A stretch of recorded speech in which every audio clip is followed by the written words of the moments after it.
Hi guys, I was reading Daniel chapter 5 today, and I thought this history lesson would just be a really good time to just talk about how God should be glorified and how powerful he is. So I thought I would share it with you today.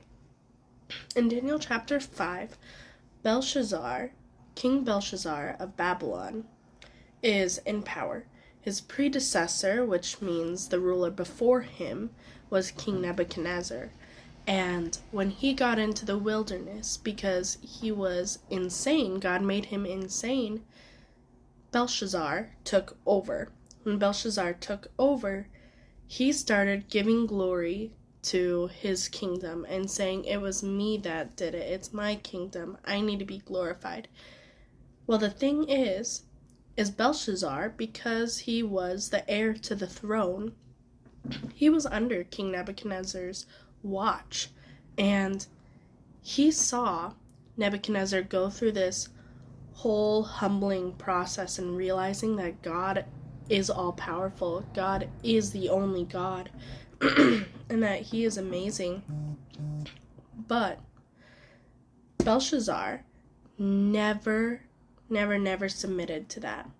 It says in verse 23, "But you have not glorified the God who holds your life breath in his hand and who controls the whole course of your life."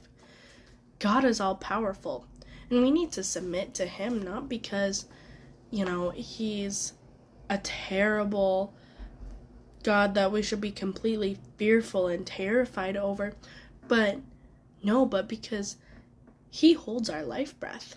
He created everything on earth. I'm looking outside and I'm seeing all of these trees that are just blooming, and it's just amazing. He has that entire life breath of every plant, every animal, and every human on earth. And not only that, he doesn't just hold your breath in his hand and keeps you alive, but he controls the whole course of your life. You don't need to worry about anything that goes on. There's a few verses that I just really wanted to point out. I don't have time to read them, but I would recommend you look them up. Isaiah 42:8, Acts 17:24 through 25, and Exodus 23 through 5. I'll put more verses in the description. I really recommend you guys go through and dig through this chapter yourself.